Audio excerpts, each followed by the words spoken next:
Бүгінгі тема неме болады? Оксфордта қолданылатұғын, есті жақсылайтұғын ең жақсы техникалар менен бөлсемен. Біріншісі тартысу техникасы.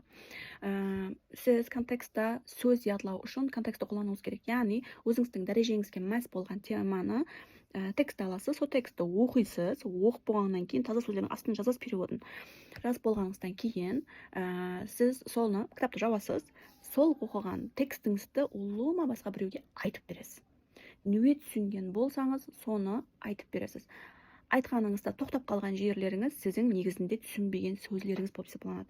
Айта алмай қалған жерлеріңіз есіңізде қалады, сол жерге қайтадан барасыз да, сол жердің астын жазып қайтадан не қыласыз. Екінші мәрте және айтып бересіз. Қалесеңіз айнаға айтың, қалесеңіз камераға айтың.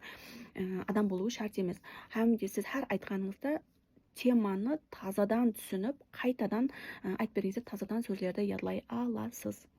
Қалған бөлімдер, қалған техникалар описание бөлімінде орын алған.